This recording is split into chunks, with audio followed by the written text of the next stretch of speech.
नमस्कार बच्चों, एक बार फिर से आपका स्वागत है हमारे इस YouTube चैनल संतोष टीचिंग हब में। और पिछले सेशन में हम लोग जो है क्लास 10th का पॉलिटी का चैप्टर नंबर 4 पॉलिटिकल पार्टीज कर रहे थे। और आज के सेशन में भी हम लोग उसी चैप्टर को आगे बढ़ाएंगे। और आज का टॉपिक है आपका स्टेट पार्टीज। तो इससे पहले हम लोगों ने डिस्कस किया था कि नेशनल पार्टीज या स्टेट पार्टीज बनने के लिए जो है क्या क्या क्राइटेरिया फुलफिल करना पड़ता है, हम लोगों ने देखा था पिछले वीडियोस में, है ना। तो चलिए आज के सेशन में जो है हम लोग स्टेट पार्टीज के बारे में पढ़ेंगे।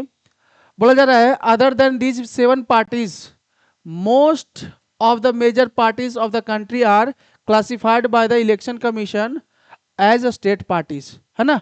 बोला जा रहा है कि ये 7 पार्टीज मेजर पार्टीज के अलावा, ये 7 मेजर पार्टीज के अलावा हम लोग जो है और भी जो है पार्टीज के बारे में पढ़ेंगे, और वो है आपका state parties,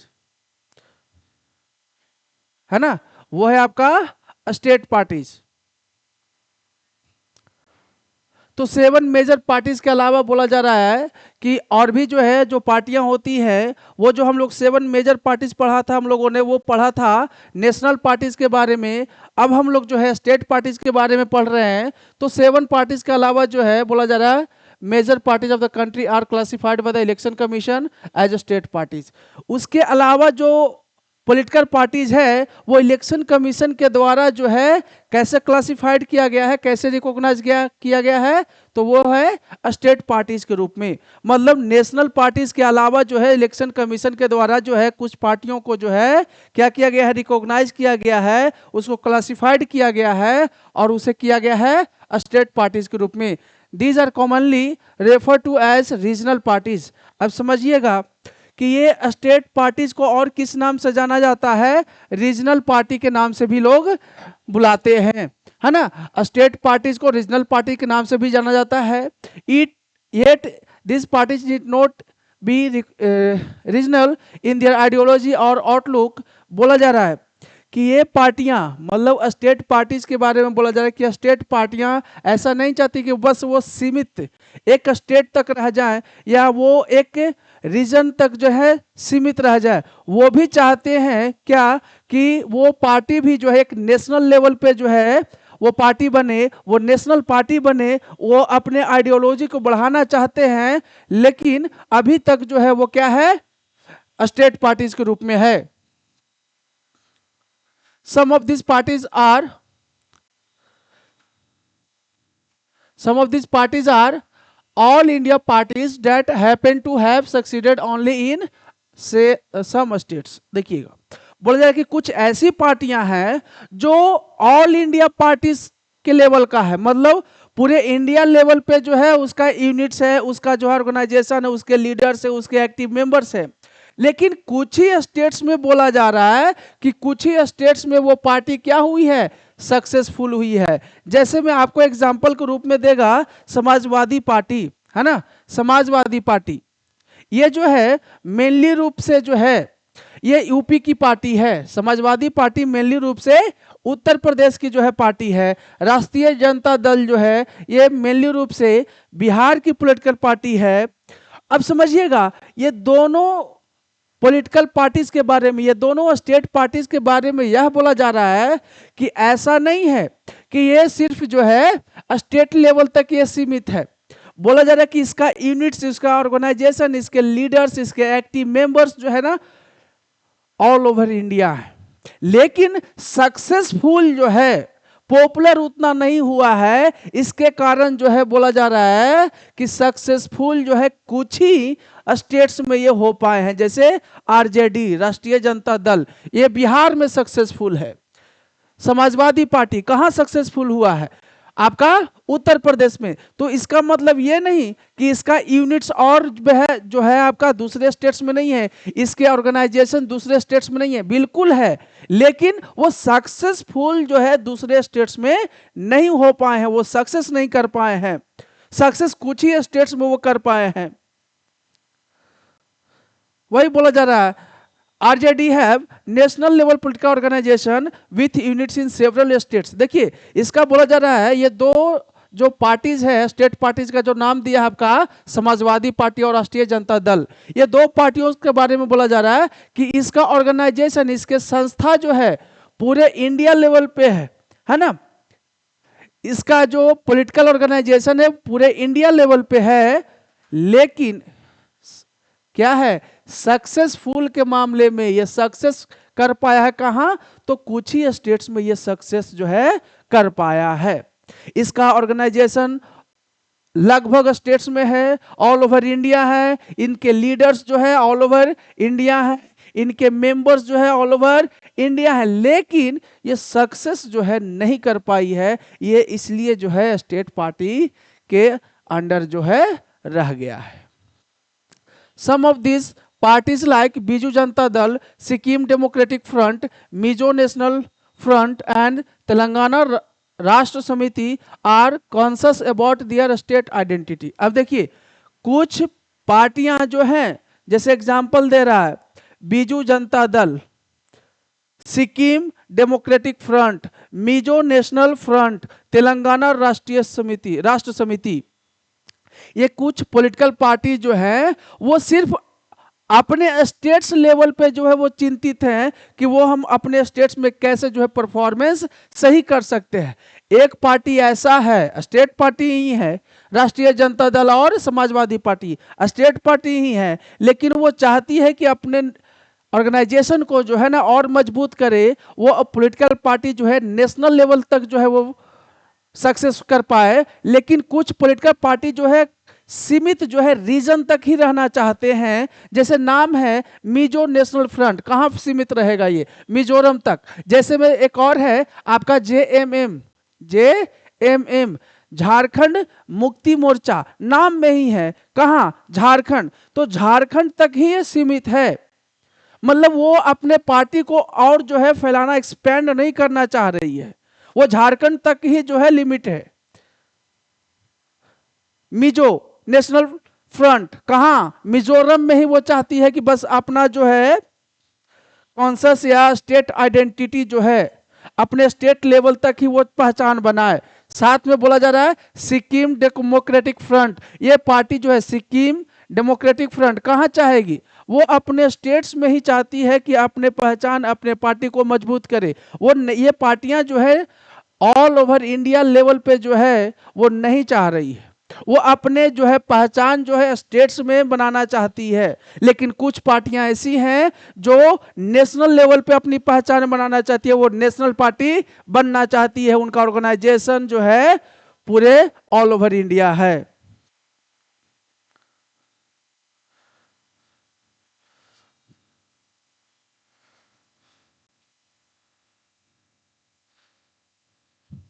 Over the last 3 decades, the number and strength of these parties has expanded। देखिए बोला जा रहा है कि पिछले 3 दशकों से, है ना, पिछले 3 दशकों से, पिछले 30 सालों से क्या हुआ है कि पॉलिटिकल पार्टी का नंबर क्या हुआ है, इंक्रीज किया है, बढ़ा है, और पॉलिटिकल पार्टी का स्ट्रेंथ भी क्या हुआ है, मजबूत हुआ है ना।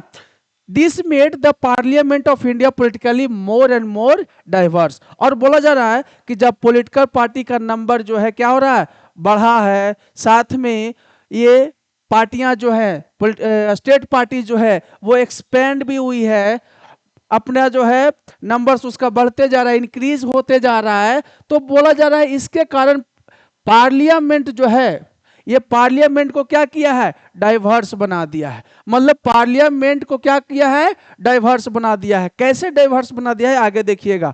No one national party is able to secure on its own a majority in the Lok Sabha until 2014। देखिए बोला जा रहा है कि 2014 तक जो है कोई ऐसी पॉलिटिकल पार्टी नहीं रही जो अपने दम पे जो है, कोई नेशनल लेवल का जो है पॉलिटिकल पार्टी नहीं रही जो 2014 तक जो है अपने दम पे जो है वो मेजोरिटी लाकर जो है गवर्नमेंट का फॉर्मेशन कर पाया हो। मतलब समझिएगा क्या कहना चाह रहा है, कहना चाह रहा है, देखिएगा बोला जा रहा है क्या कि 2014 में कब? 2014।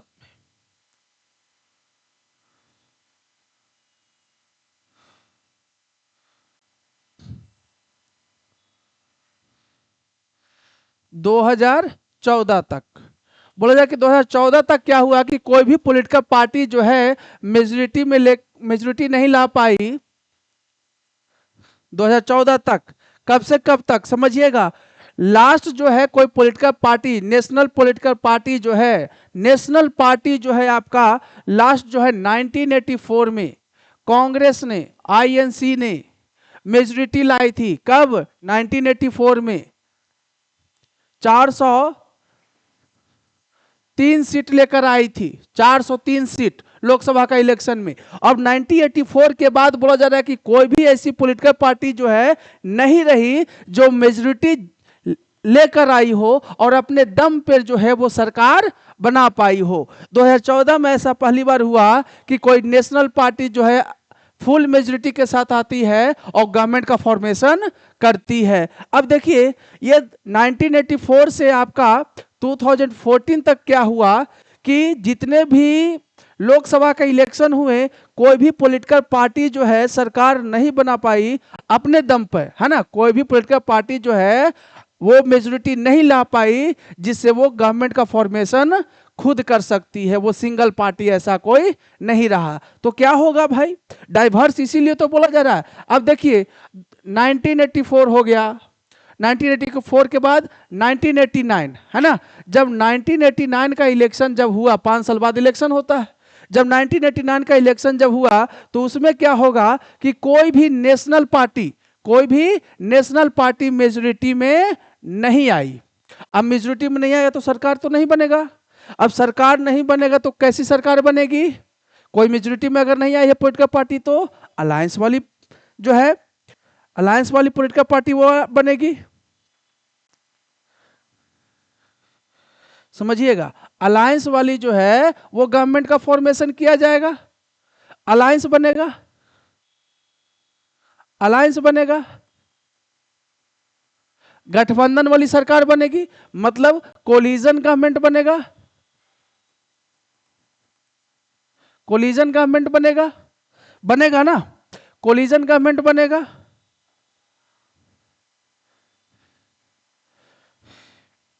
कोलिजन गवर्नमेंट बनेगा।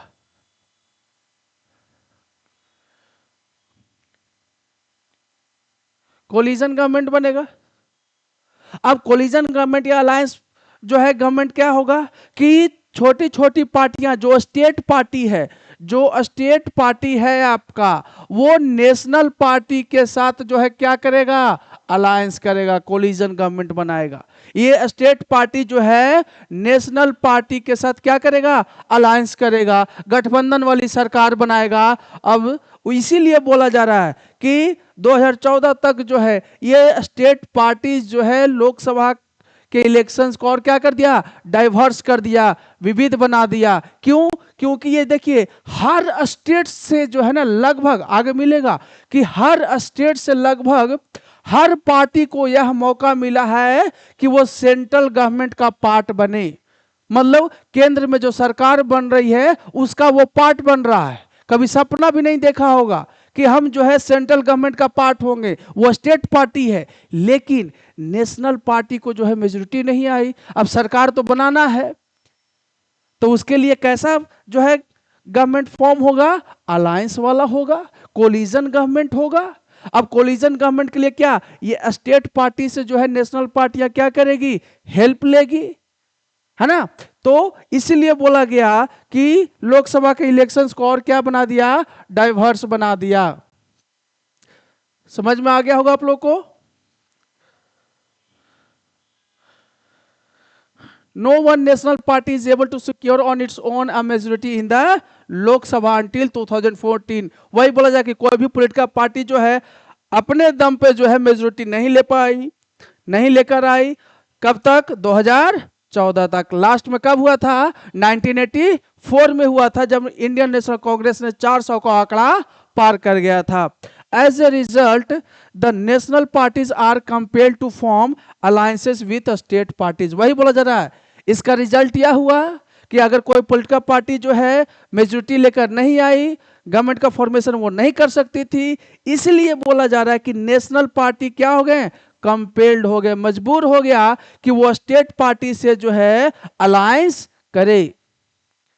Since 1996 Since 1996, nearly every one of the state parties has got an opportunity to a part of one or the other national level coalition। वही बोला जा रहा है कि 1996 से लगभग हर पॉलिटिकल पार्टी 1996 से लगभग हर स्टेट पार्टीज को यह मौका मिला है कि वो सेंट्रल गवर्नमेंट का क्या हो, वो एक सेंट्रल गवर्नमेंट का पार्ट बना हो। मतलब सेंट्रल गवर्नमेंट में वो स्टेट पार्टी भी शामिल हो गई है। अब स्टेट पार्टी अगर शामिल हो गई है, इसका मतलब यह है कि वो पावर का यूटिलाइज स्टेट पार्टी भी करेगा। अब इससे और एक बेनिफिट्स है कि अगर स्टेट पार्टी अगर जो है सेंट्रल गवर्नमेंट का पार्ट है, तो इसका मतलब है कि हमारे पास और भी जो है क्या आइडियाज आ जाएंगे कि उस स्टेट का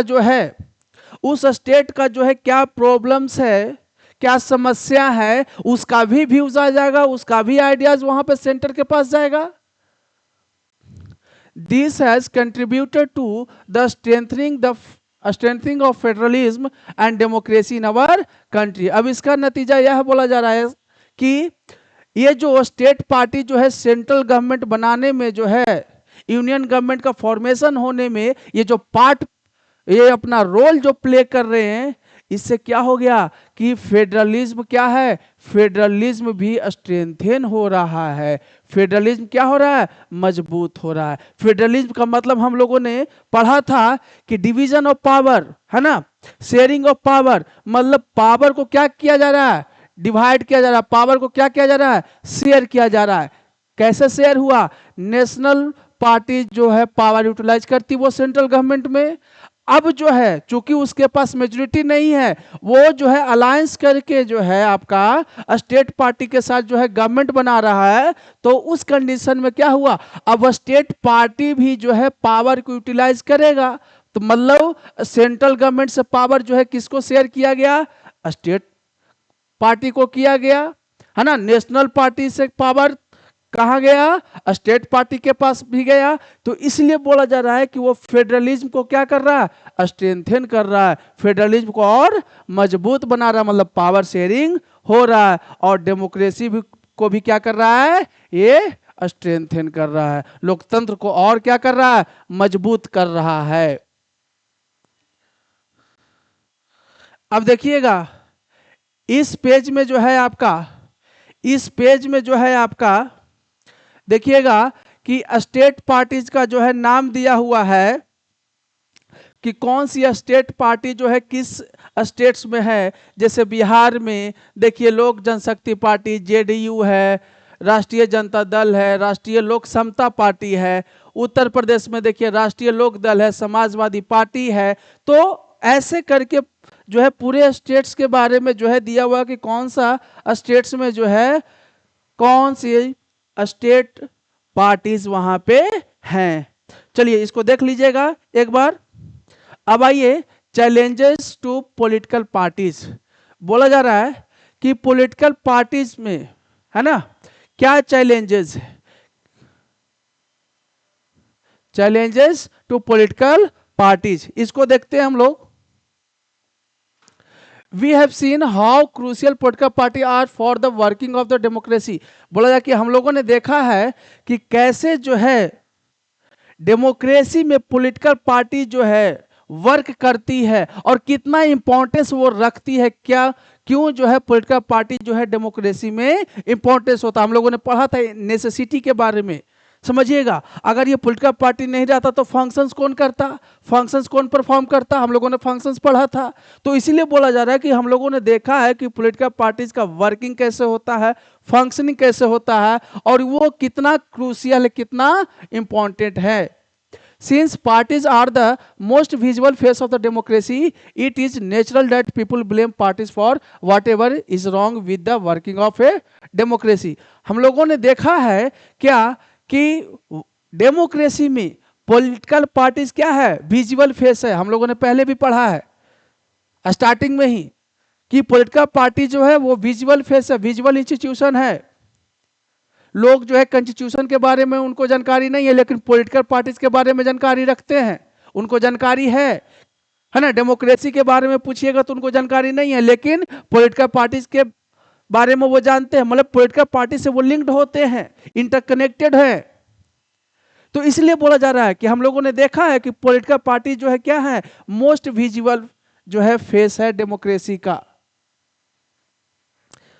और यह स्वाभाविक है कि पॉलिटिकल पार्टी जो डेमोक्रेसी में जो गलत हो रहा है उसके लिए जो है हम लोग पॉलिटिकल पार्टीज को क्या करते हैं, ब्लेम करते हैं। अगर जो है कोई पॉलिटिकल पार्टी जो है या गवर्नमेंट जो है सही ढंग से काम नहीं कर रही है, कोई वर्क जो है परफॉर्म नहीं कर पा रही है, तो इसके लिए हम लोग ब्लेम किसको करते हैं, पॉलिटिकल पार्टीज को करते हैं।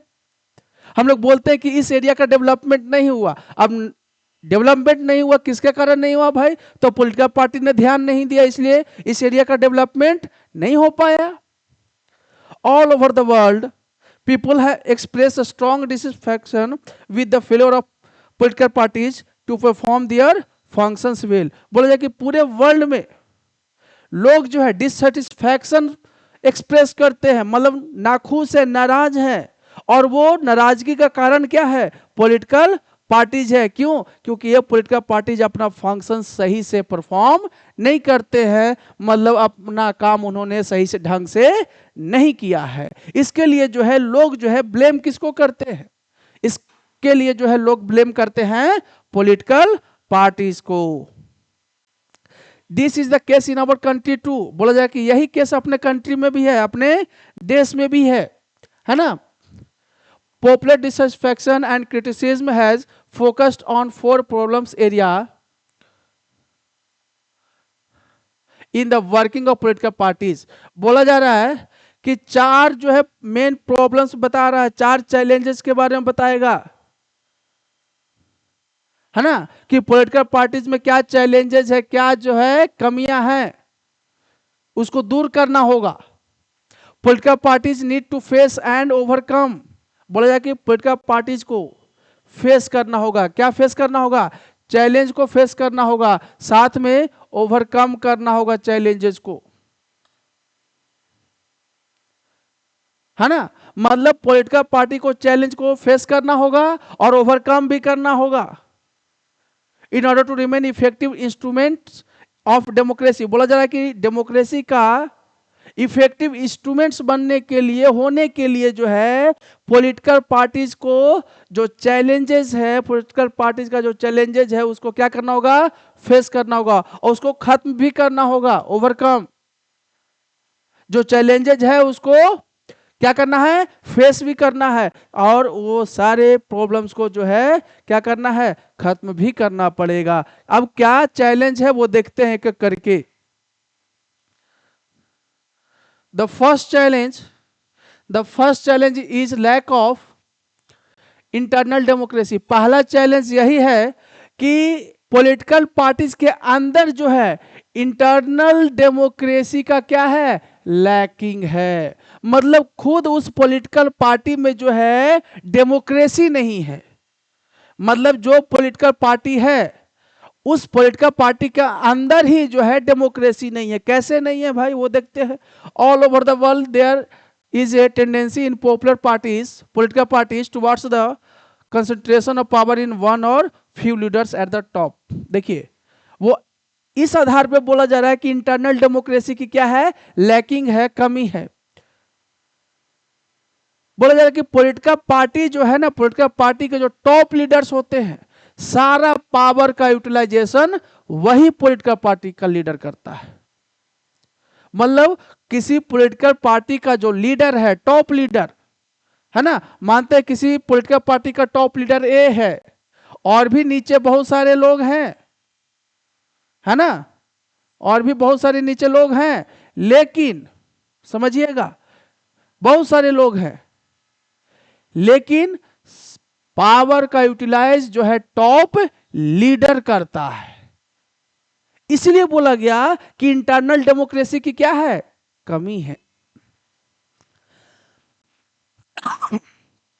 Parties do not keep membership registers, do not hold organizational meetings and do not conduct internal elections regularly. देखिए, पहला चैलेंज यही बोला जा रहा है कि इंटरनल डेमोक्रेसी की क्या है, कमी है। अब किस आधार पे बोला, तो पहला बोला जा रहा है इस पॉइंट को क्या और जो है एक्सप्लेन कर रहा है कि पार्टी का जो टॉप लीडर होता है पावर उसी के पास रहता है, मतलब पावर कुछ ही हैंड्स में रहते हैं, एक या दो पर्सन्स के बीच में रहता है पावर, वही यूटिलाइज करता है। और तो और बोला जा रहा है कि पॉलिटिकल पार्टी जो है अपने मेंबर का जो है रजिस्टर्स नहीं करते हैं, कोई लेखा जोखा नहीं रखते हैं। साथ में बोला गया कि वो मीटिंग्स, रेगुलर मीटिंग्स नहीं करता है, पॉलिटिकल पार्टी जो है रेगुलर मीटिंग्स नहीं करते हैं, इंटरनल इलेक्शंस नहीं होता है, चुनाव नहीं होता है कि कौन जो है व्यक्ति जो है किस पद पे होगा, इसका चुनाव नहीं करवाया जाता है। चुनाव करवाना चाहिए, होना चाहिए, पॉलिटिकल पार्टी के जो है मेंबर्स के बीच में चुनाव होना चाहिए, कोई प्रखंड कौन सा व्यक्ति जो है किस प्रखंड का जो है हेड होगा, अध्यक्ष होगा, इसका भी चुनाव होना चाहिए। लेकिन यहां पे होता क्या है कि सारा डिसीजन कौन ले रहा है, टॉप लीडर ले रहा है ना। ऑर्डिनरी मेंबर्स, वही बात यहां भी बोली जा रही है कि ordinary members of the party do not gate sufficient information on what happened inside. देखिए, द पार्टी बोला जा रहा है कि ऑर्डिनरी जो मेंबर है, साधारण जो सदस्य है उस पार्टी का, उसको बोला जा रहा है कि किसी भी तरह का इंफॉर्मेशन नहीं रहता है। इंफॉर्मेशन कैसे रहेगा, जब जो है मीटिंग्स रेगुलर होंगे, उस मीटिंग्स में जो है वो मेंबर शामिल होगा, तब उसको जो है इस बात की जानकारी होगी। तो रेगुलर तो मीटिंग ही नहीं होती है, पहली बात। इसके बाद बोला जा रहा है कि जो ऑर्डिनरी मेंबर्स है उसको किसी बात का जानकारी ही नहीं होता है कि पार्टी के अंदर क्या चल रहा है। दे डू नॉट हैव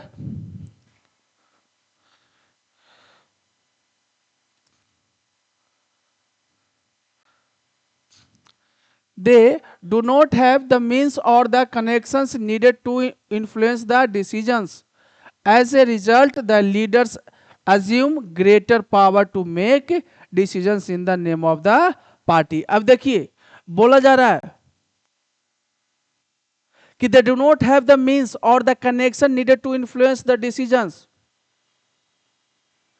उनका मतलब ही नहीं बनता है, उनको किसी बात का जानकारी ही नहीं होता है, तो जो डिसीजन लिया गया उसको कैसे इन्फ्लुएंस कर सकते हैं, कैसे उस पे जो है उस जो डिसीजन लिया गया उस पे बोल सकते हैं, जब इनके पास जानकारी ही नहीं होता है।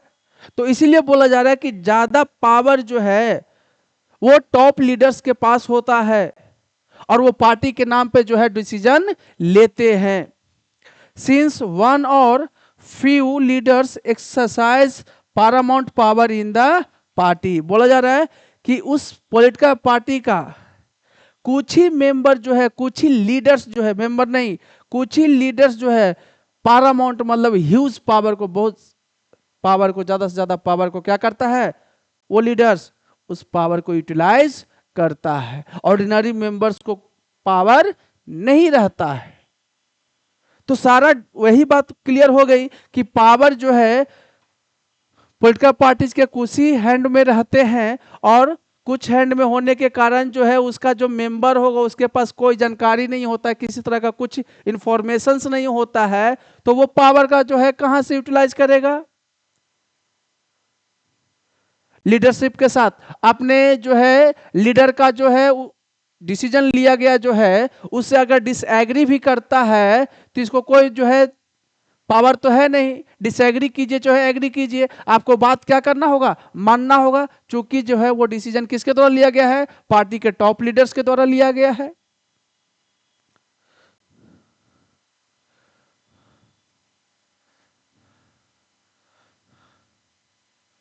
देखिए, अब सेकंड चैलेंज के बारे में बोला जा रहा है।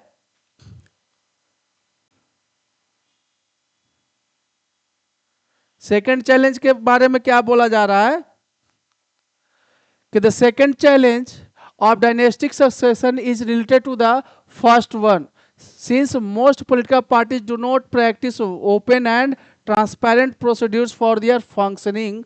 There are very few ways for an ordinary workers to rise to the top in a party. देखिए बोला जाए कि सेकंड चैलेंज जो है फर्स्ट जो है चैलेंज से क्या है रिलेटेड है। पहला जो चैलेंज हम लोगों ने पढ़ा, पहला चैलेंज यही पढ़ा ना कि टॉप लीडर्स जो है वो डिसीजन लेते हैं, मतलब इंटरनल जो है डेमोक्रेसी की क्या होती है लैकिंग होती है।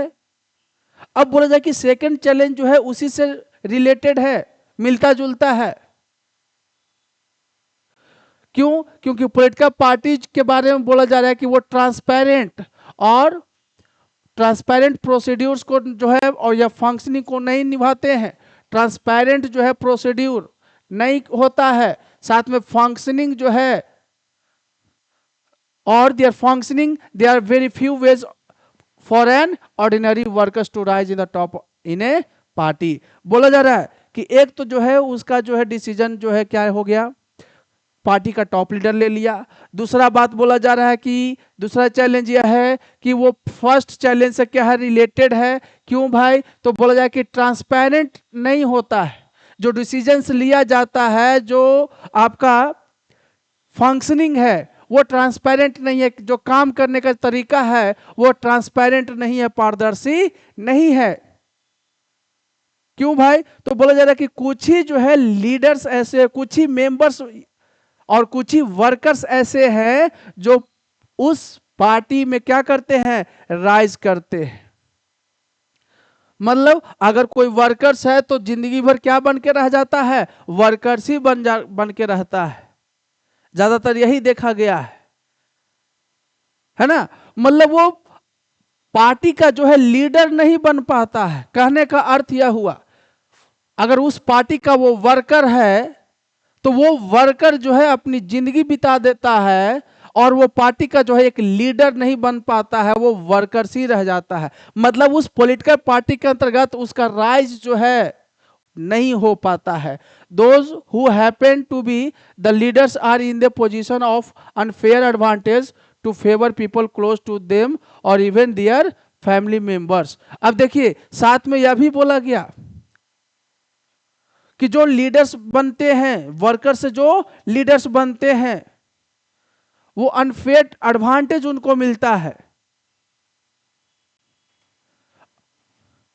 उनको अनफेयर एडवांटेजेस भी मिलता है।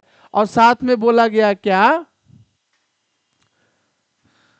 Even their family members in many parties the top position are always controlled by members of one family.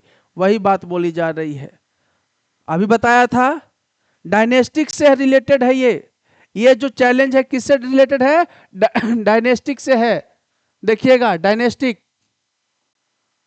ये डायनेस्टिक से रिलेटेड है, ये आपका डायनेस्टिक से रिलेटेड है। मतलब किसी पॉलिटिकल पार्टी में जो है अगर कोई लीडर्स है, टॉप लीडर्स है, तो उसके बाद जो है वो पावर जो है किसके पास चला जा रहा है। आज के डेट में जो है नॉर्मली यही देखा जा रहा है, ये डायनेस्टिक है। अगर हमारे पास पावर है, हमारी डेथ हो गई, या हमारे बाद जो है पावर किसके पास चला जाता है, हमारे बेटे के पास चला जाता है, हमारे फैमिली मेंबर्स के पास चला जाता है। इसलिए बोला गया कि पॉलिटिकल पार्टी का एक वर्कर्स जो है उसका राइज नहीं हो पा रहा है। जैसे किसी एरिया से जो है हम विधायक है या सांसद है ना, हम एमपी है किसी एरिया से, हमारे बाद जो है एमपी कौन बनेगा, हमारा बेटा बनेगा। मतलब पावर जो है किसके हाथों में है, एक फैमिली मेंबर्स के हाथों में है। एक परिवार से जो है एक जनरेशन से दूसरे जनरेशन में जा रहा है। कॉमन मैन के लिए जो मेंबर्स है, जो वर्कर्स है, उनका उत्थान, वो लीडर जो है उस पॉलिटिकल पार्टी में नहीं बनते हैं। ये था आपका सेकंड जो है चैलेंज।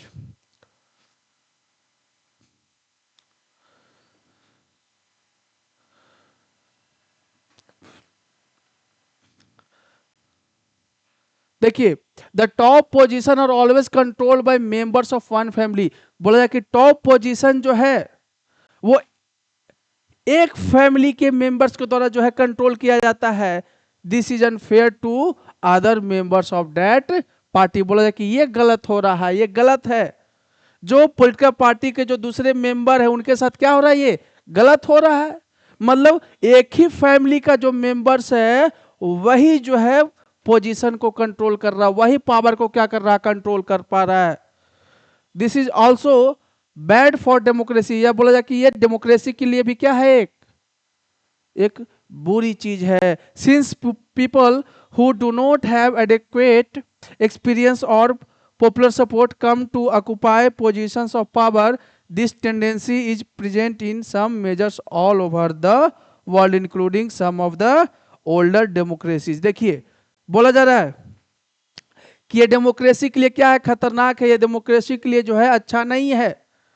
क्योंकि people who do not have educate experience, बोला जाए कि वैसे लोग जिनके पास एक्सपीरियंस जो है नहीं है, वैसे लोग जिनके पास एक्सपीरियंस नहीं है या जिनके पास जो है सपोर्ट नहीं है, पॉपुलर सपोर्ट नहीं है, मतलब वो वर्कर्स है, वो उस पार्टी का जो है मेंबर्स है, पॉपुलर सपोर्ट नहीं है, तो वो नहीं बन पाता है।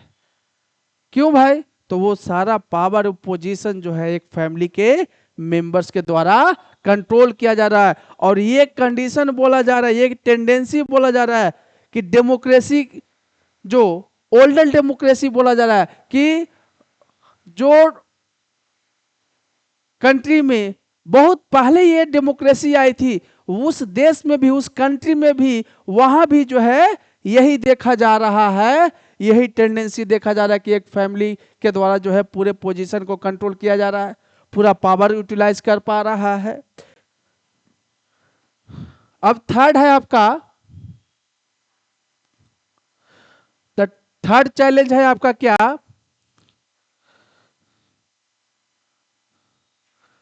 The third challenge is about the growing role of money and muscles power. देखिए इन पार्टीज, थर्ड चैलेंज ये है कि पार्टीज के अंदर जो है मनी और मसल्स पावर जो है ज्यादा आ चुका है, वो ग्रोथ कर रहा है।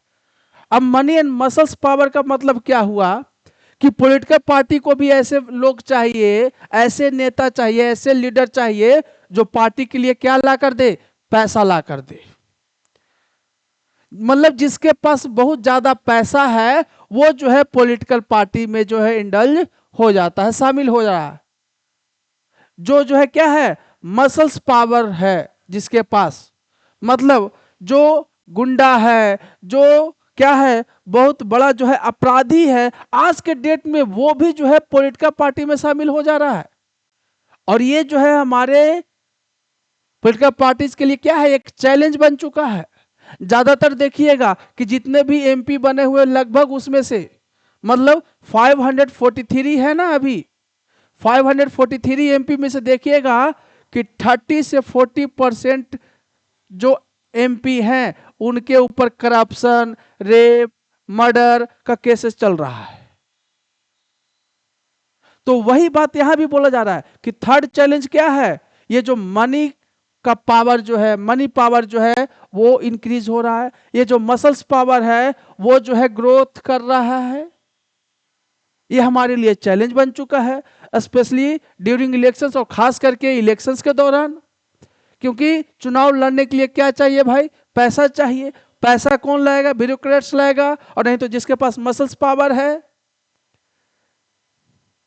वो पैसे ला कर देगा। Since parties are focused only on winning elections, क्यों, क्योंकि पार्टी जो है वो सिर्फ चुनाव जीतने पे फोकस करती है। कैसा कैंडिडेट है, कैसा पर्सन है, कैसा उसका मेंबर है, उससे कोई मतलब नहीं होता है। पॉलिटिकल पार्टी सिर्फ और सिर्फ फोकस कर रही है किस पे, चुनाव जीतने पे, विनिंग इलेक्शंस, मतलब चुनाव जीतने पे सिर्फ उसका फोकस है। They tend to use shortcuts to win, बोला जाए कि वो शॉर्टकट तरीके भी यूज करते हैं इलेक्शंस को जीतने के लिए, जो है वो शॉर्टकट तरीके भी यूज कर रहे हैं। They tend to nominate those candidate who have or can raise lots of money, बोला जाए कि पॉलिटिकल पार्टी जो है वैसे कैंडिडेट का नाम नॉमिनेट करती है, वैसे कैंडिडेट को जो है आगे करती है चुनाव में जो उस पॉलिटिकल पार्टी के लिए जो है फंड ला कर दे, पैसा ला कर दे। या तो वो पैसे से बहुत मजबूत होगा, है ना, और नहीं तो वो क्या होगा, मसल्स से बहुत मजबूत होगा, मसल्स पावर है उसके पास, गुंडा है, मवाली है, बहुत बड़ा जो है डॉन है। तो वैसे लोग जो है आज के डेट में जो है पॉलिटिकल पार्टीज में बहुत ज्यादा से जो है ना वो क्या कर रहे हैं, रोल प्ले कर रहा है अपना। और ये हमारे लिए क्या बन चुका है, एक एक चैलेंज बनता जा रहा है, और चैलेंज है। मतलब एक कॉमन व्यक्ति, एक कॉमन मेंबर जो है पॉलिटिकल पार्टी का, वो लीडर नहीं बन पा रहा। और ऐसे लोग जिनके पास बहुत ज्यादा पैसा है, धन है, वैसे लोग जिनके पास जो है मसल्स पावर है, वो इजिली वे में पॉलिटी में जो है ना किसी पॉलिटिकल पार्टी से जो है वो लिंक्ड हो जाते हैं, टिकट भी मिल जाती है, चुनाव भी लड़ लेते हैं। तो बोला जा रहा है कि पॉलिटिकल पार्टी का सिर्फ एम क्या होता है, चुनाव जीतना, किसी भी तरीके से चुनाव जीतना, शॉर्टकट ट्रिक भी जो है अपने अपनाते हैं।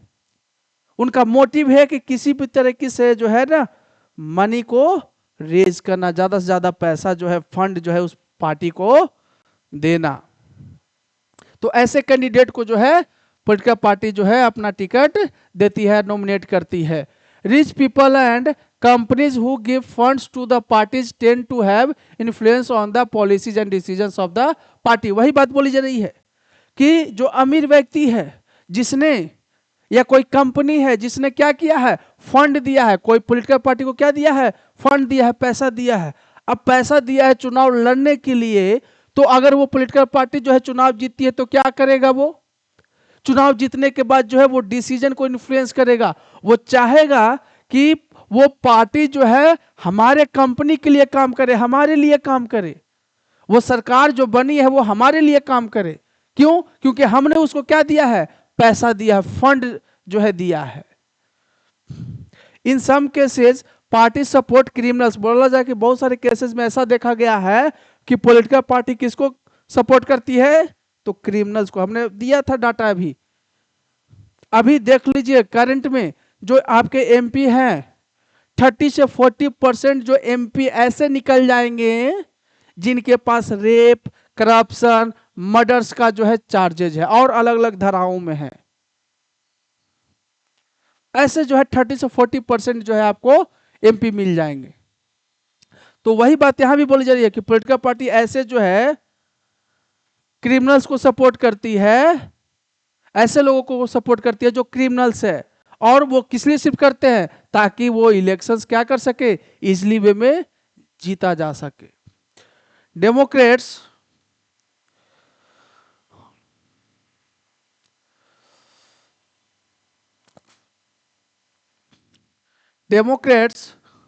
all over the world are worried about the increasing role of rich people and big companies in democratic politics। और वही बात बोली जाए, जो डेमोक्रेट्स हैं, जो डेमोक्रेसी के बारे में सुनते हैं, सोचते हैं, समझते हैं बात को, जो लोकतंत्र के बारे में चिंतित है। क्यों भाई चिंतित है? कि रिच पीपल का जो नंबर है वो क्या हो रहा है, बढ़ता जा रहा है। रिच पीपल का जो है पॉलिटिकल पार्टी में जो है वो रोल क्या होता जा रहा है, बढ़ता जा रहा है। वो फंड रेज करते जा रहे हैं और पॉलिटिकल पार्टी जो है उनके लिए जो है काम करती भी है। ये था आपका challenge number 3।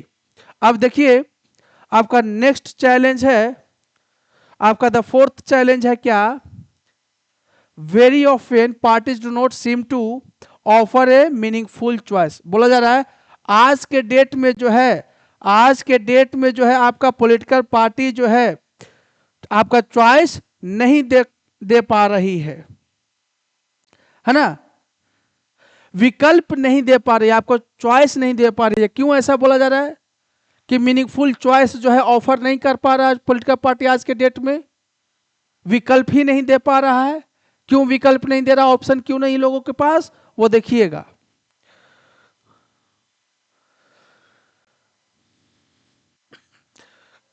In order to offer meaningful choice parties must be significantly different. देखिए लोगों को चॉइस मिलने के लिए क्या चाहिए, पार्टी का जो आइडियोलॉजी होता है, जो विचार होता है वो अलग होना चाहिए, डिफर करना चाहिए। लेकिन आज के डेट में यह देखा जा रहा है कि लोगों के पास चॉइस नहीं है। क्यों चॉइस नहीं है? क्योंकि सब पार्टियों जो है, सारे पार्टी जो है आज के डेट में एक ही बात करती है, एक ही तरह का सोचती है, एक ही बात बोलेगी, बोले कि हम भी रोड बनवा देंगे, रोड नहीं है हम भी रोड बनवा देंगे। मतलब पार्टी ए भी बोल रहा, पार्टी बी भी बोल रहा, थर्ड पार्टी बोल रहा है क्या, हम भी रोड बनवा देंगे।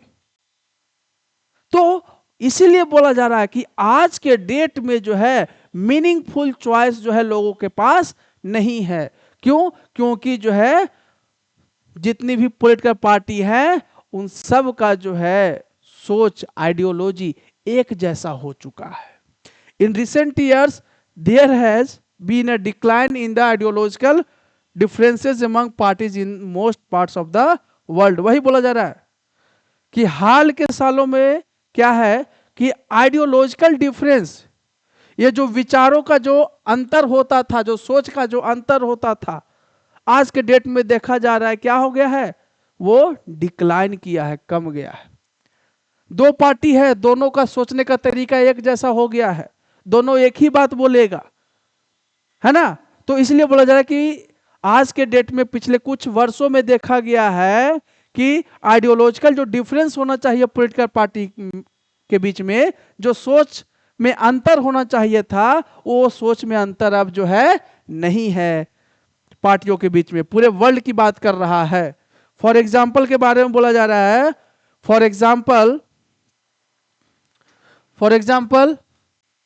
The different between the labour party and conservative party in Britain is very little. बोला जा रहा है आज के डेट में कंजर्वेटिव पार्टी और साथ में ब्रिटेन का जो लेबर पार्टी है, उन दोनों पार्टी के बीच में जो आइडियोलॉजिकल जो डिफरेंस था, जो सोच में अंतर था, वो ना के बराबर रह गया है।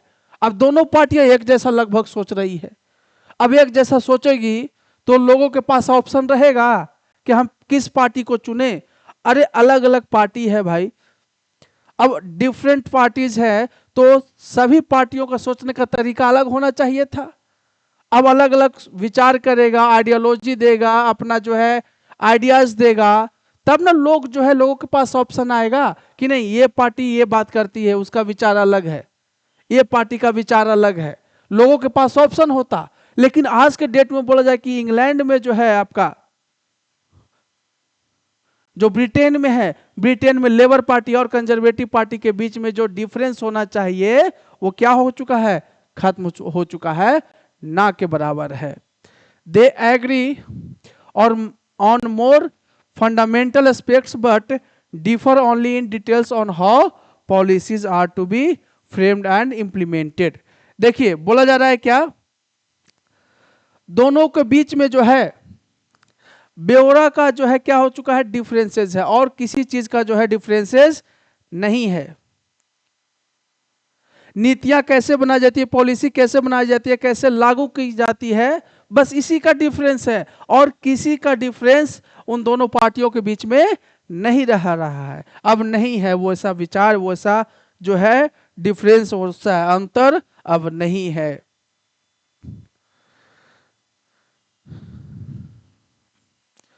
Those who want really different policies have no option। वैसे लोग जो सच में अलग पॉलिसी चाहते हैं, अलग नीति चाहते हैं, है ना, अलग विचार चाहते हैं, अब लोगों के पास वैसा ऑप्शन ही अवेलेबल नहीं है। क्यों भाई? तो सारे पॉलिटिकल पार्टी का जो है सोच क्या हो चुका है, एक जैसा हो चुका है। और तो और क्या समस्या है वो देखिएगा, sometimes people cannot even elect very different leaders either because of the same set of leaders keep shifting from one party to another। यहां तक बोला जा रहा है कि और तो और क्या हो रहा है कि लोग जो है अंतर नहीं कर पाते हैं लीडर्स के बीच में, जो कैंडिडेट्स होता है उस समय उसके बीच में जो है डिफरेंस नहीं कर पाते हैं। क्यों? एक तो एक जैसा सोच है, एक जैसा विचार है, एक जैसा आइडियोलॉजी है, तो वहां पे लोगों के पास ऑप्शन नहीं है। और जिसको उन्होंने वोट दिया भी, वो आज के डेट में क्या करता है कि एक पार्टी से जो है, पार्टी ए से चुनाव जीता, चुनाव लड़ा, चुनाव जीत भी गया, चुनाव जीतने के बाद वो कहां चला गया, पार्टी बी में चला गया, पी पार्टी में चला गया। वो जीता था वो ए पार्टी से और चुनाव जीतने के बाद कहां चला गया, बी पार्टी में चला गया। तो वही बात यहां बोली जा रही है, leaders keep shifting from one party to another.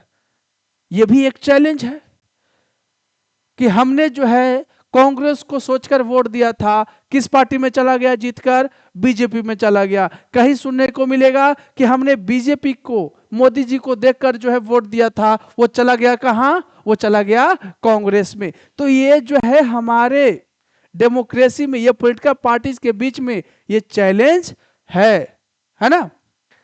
दल बदल कानून जो है आपको मिलेगा आगे।